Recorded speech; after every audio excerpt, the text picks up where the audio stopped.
One of the black boxes has been recovered and is being examined now. Investigators are trying to piece together what went wrong. And ABC's David Curley is here with that part of the story. Good morning, David. Morning, Robin. Such a mystery this morning. What happened to this jetliner? Well, the answers are here in this debris field, and the searchers are looking through these pieces of plane that remain for that second black box.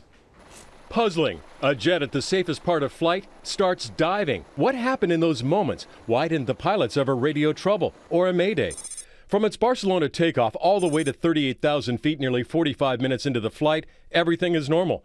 But just 1 minute later, with no notification to air traffic control, the jetliner starts losing altitude quickly, nose down, 1.5 to 2 times faster than normal. For 8 minutes, down to a little more than 6,000 feet. Radar contact lost as the jet slams into the mountainside. It definitely looks like an emergency descent for unknown reasons. But beyond that, we don't know. Even more mysterious, the day before, the jet had a maintenance check. Lufthansa, the parent company, says the 24-year-old jet was well maintained. The pilot with the airline for 14 years, thousands of hours in the air. And the A320 is known as a reliable workhorse, with more than 6,000 of them in service worldwide. So what could have happened in that moment that the jet reached cruising altitude? It means something very quickly catastrophic was going on.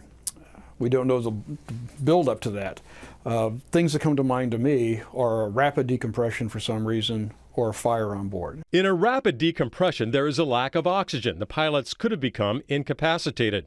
Smoke in the cockpit? That makes it difficult to see or operate, and the crew could have been overcome by smoke. A third possibility, the pilots are trying to deal with such a problem, followed emergency procedures to lose altitude, and work that issue. And as they were working that issue, the pilots could have been overcome after starting the descent because one of those problems they were dealing with. But the mystery should be solved, Robin, and this is the good news. In the next 24 hours, that voice recorder is already being studied. It could have the answers. And when they find that data recorder in the debris field here, it will tell us even more details about what happened to this jetliner. We're going to talk more about that. Okay, David, thank you. ABC News aviation consultant John Nance joins us now from Seattle. Let's pick up a little bit on what David was saying there, because as he said, investigators are rushing into the debris area to find that data recorder. So yes. How long before we can determine what possibly happened? They will find the recorder, Robin, no question about that. And I think probably we're looking at about 2 to 3 days before they read out the voice recorder. That is going to give us critical information. We know the flight path to a certain extent. What we don't know is what was going on in that cockpit. And we heard from David what possibly could have been going on in the cockpit. What is most troubling to you, John?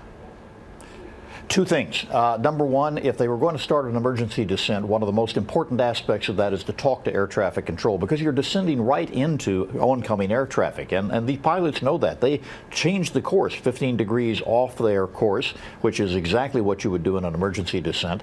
But on the way down, there's no conversation. Could they not talk? Had they turned off the electricity because of a fire? We don't know that. Secondly, and most troubling, is why in an area where they know the Alps are, that they go up to 15,000 feet, why did they not level off at 15,000 feet? Why continue on down? That really indicates a possibility, as David said, of incapacitation. And hopefully we will be able to get some answers soon. Don't have to tell you, millions fly on that Airbus A320, and it is a real workhorse. It has a good safety record?